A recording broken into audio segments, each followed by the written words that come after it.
amazi dukomereze i Huye mu majyepfo y'u Rwanda aho abaturage bo mu karere ka Huye baturiye umuhanda wa kaburimbo Huye-kigali baravuga ko bafite impungenge ko bimwe mu biti biteye ku muhanda bishaje cyane ko bishobora kugwira inzu zabo, bagasaba ko ibi biti bishaje byasarurwa. Batewe Nzabihimana arakomeza n'inkuru irambuye.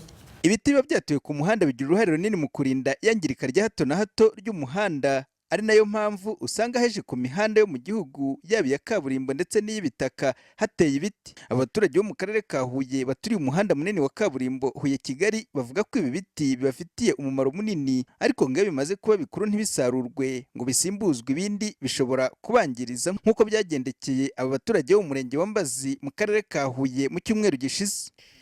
Ibiti byo ku muhanda biragwa, hari n'icyagwiriye imodoka, ariko ubundi imodoka yashwanyutse cyane ku buryo wayireba ukibaza ati uyu ni umuyaga gusa, n'igiti bibiteye wabonaga isobora kuba yagonganye n'indi.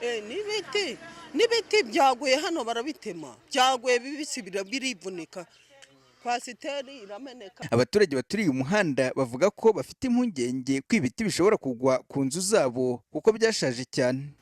Ni byinshi bishaje, iyo bishaje nanone biragwa natwe byatubwira do kiriya kizagwa, nacyo kizagwa, nacyo ntabwo gikomeye imizi yo hasi, rekata kiriya cyo kwa Nkundimana kizagwa, nko kwa Ifuremu hariya biriya byose byashira, birashaje, birakuze, imizi yabyo yarumye, imvura iragwa n'ubutaka bwamara gusoma bigahita birimbuka. Urabona twebwe dutuye munsi yabyo, gishobora kwitura hejuru y'inzu, imvura iguye nka nijoro, urumva yuko byaba ari ikibazo kiremereye abantu bashira. Biduteye impungenge ku buryo mutugiriye ubuvugizi babitema bakabigabanya, ibi biri hejuru y'amazu bakabikuraho, nuko nyine haza ikiza nk'icyo bikarimbuka bikagwa hejuru y'amazu, cyangwa se amashami agahubuka nayo agateza ibibazo, n'amashami nayo yahubutse ateza ibibazo. Icyifuzo cy'abaturage ngo nuko ibiti byasarurwa bigasimbuzwa ibindi. Birabangamye, babitema bagatera ibindi ako kanya. Batema ibi biti byo ku muhanda bakabitema, tukongera tugatera ibindi bushyashya kuko ibi ngibi birakuze. Kuri ibyo biti nyine leta ikwiye kudufasha, yabigabanya amashami babitema.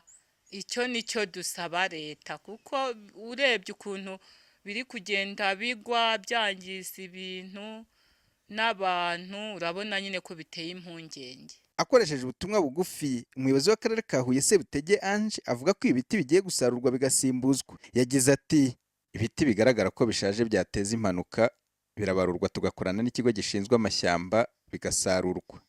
Naha biraza gukorwa uko guhera Kinazi byarakozwe mu gihe gishize. Abaturage bavuga ko ibiti bitewe n'imyaka myinshi bimaze, akenshi iyo umuyaga uje usanga hari ibyaguye bigatuma banagira impungenge ko byazagwa ku nzu zabo cyangwa bikagwira abantu, ari nayo mpamvu baba basaba ko byasimbuzwa ibindi ibyo bishaje bigatemwa. Batewe Nzabihimana, Radio TV 10, Huye mu ntara y'Amajyepfo.